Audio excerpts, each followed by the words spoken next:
2번 죄형법정주의에 관한 설명 적절하지 않은 거를 고르라 그랬거든요.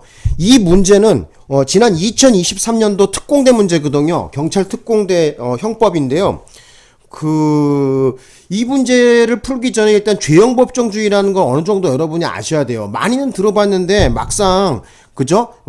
강의나 아니면 저런 수업을 듣다 보면은 그냥 간과하고 넘어가는 경우가 많아요. 일단 죄형법정주의라는 거 뭐냐 하고 물어보면 뭐 적을 수 있는 사람이 있어요? 뭐 A4 용지하고 볼펜 하나 딱 던져주면서 적어봐 하면 뭐 막상 적으라고 하면 아무것도 못 적은 사람들 많을 거예요.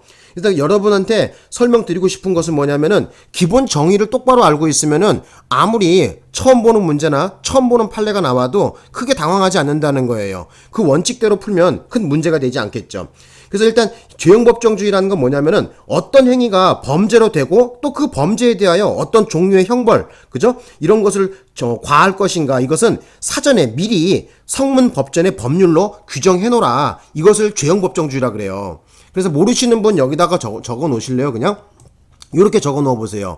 어떤 행위가 범죄로 되는지 마는지는 제가 불러드리는 대로 이해하시면 됩니다. 어떤 죄가 범죄로 되는지 마는지는 미리 법률로서 규정해야 된다. 이렇게 좀 적어 놓으세요. 되셨나요? 예. 그리고 그 형벌도 미리 규정해 놔야 돼. 뭐 징역 1년인지 2년인지 미리 규정해 놔라. 그 말이에요. 그래서 어쨌든 요런 개념을 아시고 문제를 좀 풀어 봐야 되겠죠. 그죠? 자, 그러면 한번 볼게요. 이거 깨끗하게 하고 한번 또 봅시다.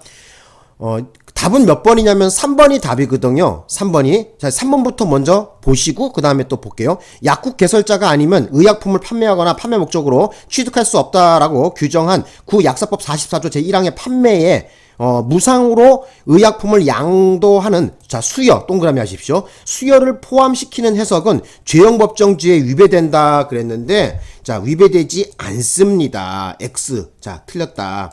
요 얘기를 좀 해볼게요. 이게 타미플루 그 약사건인데 이게 어떻게 된 거냐면요. 여기다 판례 번호 좀 적어 놓을까요? 자, 3번에 대한 판례 번호 여기다가 좀 제가 불러드릴 테니까 메모를 좀 하시는 게 좋을 것 같아요. 자, 판례 번호가 어떻게 되냐면은 2011도에 6287, 2011도에 6287 이렇게 적어 놓으시고요.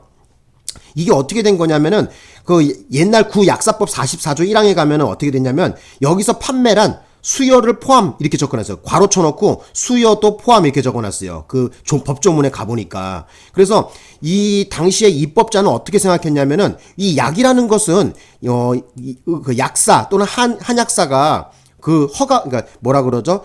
자격을 갖춘 사람이 제대로 된 약을 갖다가 시중에 판매를 해야 된단 말이에요. 근데 만약에 이것을 갖다가 느슨하게 법을 만들어 놓는다면은 뭐 수여도 뭐 괜찮다, 수여는 여기서 제외다, 공짜로 주는 것은 제외다 이렇게 해버리면은 그 불법한 좋지 못한 이런 국민의 건강이나 아니면 이런 생명에 해코지를 할 수 있는 이런 약들이 돌아다닐 수가 있단 말이에요. 그래서 입법자는 어떻게 생각했냐면은 요 판매에는 무상으로 그냥 수여하는 거, 돈 안 받고 무상으로 공짜로 나눠주는 요러한 행위도 전부 다 판매 덩어리에 넣었다는 거죠. 그래서 그 이상한 약이 시중에 돌아다니지 못하도록 이 막아놓은 하나의 약사법 44조 1항이 아닌가 이렇게 봤다, 이렇게 판시하고 있어요. 그래서 어찌됐든 저찌됐든 요 판매에는 어쩐다 이 수요행위 공짜로, 그러니까 무상으로 공짜로 의약품을 주는 것도 포함한다는 거예요. 그래서 함부로 일반인들은 이 약에 대해서 손대지 마라. 한약사 또는 일반 의학사가 아니면 약을 만지는 전문 교육을 받고 자격증을 소지하지 않은 이런 사람은 함부로 이런 약을 갖다가 무상으로 수여하는 것도 안 된다는 거예요. 되셨나요? 그렇기 때문에 바로 약사법 44조 1항은 죄형법정주의에 위배되는 것이 아니라 위배되지 않는다. 그렇게 봤죠. 그래서 어쨌든 요 판매에는 수요도 어떻게 된다? 포함시켜서 공짜로 나눠주는 것도 포함시켜서 문제가 처벌한다 이런 얘기예요. 어쨌든 정답 3번 처리하시고요. 자, 나머지 이제 정답이 아닌 것도 보겠습니다. 보면은 1번부터 볼게요. 행위 당시의 판례에 의하면, 자, 행위 당시에 저 동그라미 하시고요. 판례에 의하면 처벌 대상이 되지 아니하는 것이 어떻게 된 거야? 재판 시에, 자, 재판 시 해석을 달리해서, 재판 시 동그라미, 재판 시 해석을 달리해 동그라미. 자, 처벌하는 것은 형벌 불소급 원칙에 반하지 아니한다 이렇게 나왔는데, 자, 이 얘기는 어떻게 된 거야? 맞는 얘기겠지, 그죠? 자, 어떤 경우가 있어요? 행위 당시 판례, 그러니까 법조문은 그대로야. 근데 행위 당시에는 재판부 판례 그러니까 재판을 했던 재판부의 입장이 뭐 이 정도는 그냥 뭐 크게 문제되지 않는다 해서 넘어갔던 처벌을 하지 않았던 건데 재판 시에 재판을 하는 이 판관들이 보기에는 이걸 이렇게 해석하면 안 된다. 시대가 변천했기 때문에 옛날에는 그렇게 해석했지 모르겠지만 지금은 이렇게 해석하면 안 되겠다 해서 해석을 달리해 갖고 처벌을 하는 것은 얼마든지 가능한다는 거야. 그래서 기준이 되는 것은 뭐야? 법조항을 근거로 해갖고 한때는 처벌하지 않던 것을 시대가 변천돼서 처벌하는 것으로 입장을 변경한다 하더라도 바로 형벌 불소거 원칙에 반하지 않는다. 이렇게 보면 됩니다. 예. 그래서 어쨌든 요 1번 맞다. 이렇게 처리하시면 되고요. 2번에 보겠습니다. 항공보안법 42조에 대해서 얘기 나왔는데 여기에 항로라는 것은 이동 경로도, 그러니까 지상에서 이동하는 경로도 포함한다고 해석하는 것은 죄형법정주의에 반한다 했는데 맞는 얘기입니다. 여러분 이렇게 한번 이해합시다. 항로라는 것은 뭐야? 지금 항공기 지금 땅에서 굴러댕기는 게 목적이야? 공중에서 날아댕기는 게 목적이야? 공중에서 날아댕기는 게 목적 아닙니까 이것은? 그렇기 때문에 지상에서 바퀴 달고 이동하는 것은 바로 요 항로에선 제외해야 되겠죠. 그죠? 그렇게 해서 여기 해석하는 것은 죄형법정주의에 반한다. 맞는 얘기죠. 그죠? 그래서 포함을 빼야 되겠죠. 그죠? 예.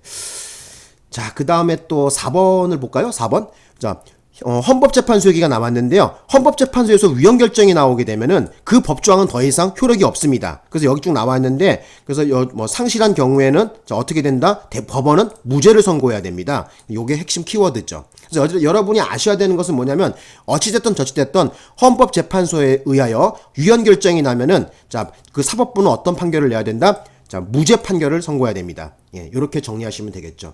그래서 여러분 이 문제 그렇게 어렵게 해결은 보지 않았는데 요거 잘 나오는 판례거든요. 요 3번 같은 판례는 꼭 기억해 놓으시고요. 제가 왜 이 3번 판례를 강조하냐면은 약사법 44조 형광펜 언더라인 딱 그어 놓으시고요. 지난 시험에서 이게 경찰 시험에 2012년, 13년, 15년, 그다음 17년, 그다음 19년에도 나왔습니다. 그리고 또 다른 시험들이 있잖아요. 뭐 행정고시라든지 아니면은 변호사 시험 뭐 이런 시험에도 간간히 설시 예시문으로 또는 문항으로서 예항으로서 나온 바가 많아요. 그래서 꼭 좀 여러분들이 약사법 44조 요 판매에는 뭐도 포함된다, 수요도 포함된다는 것도 좀 알아두셨으면 합니다. 여기까지 하고 수업을 마치겠습니다. 고맙습니다.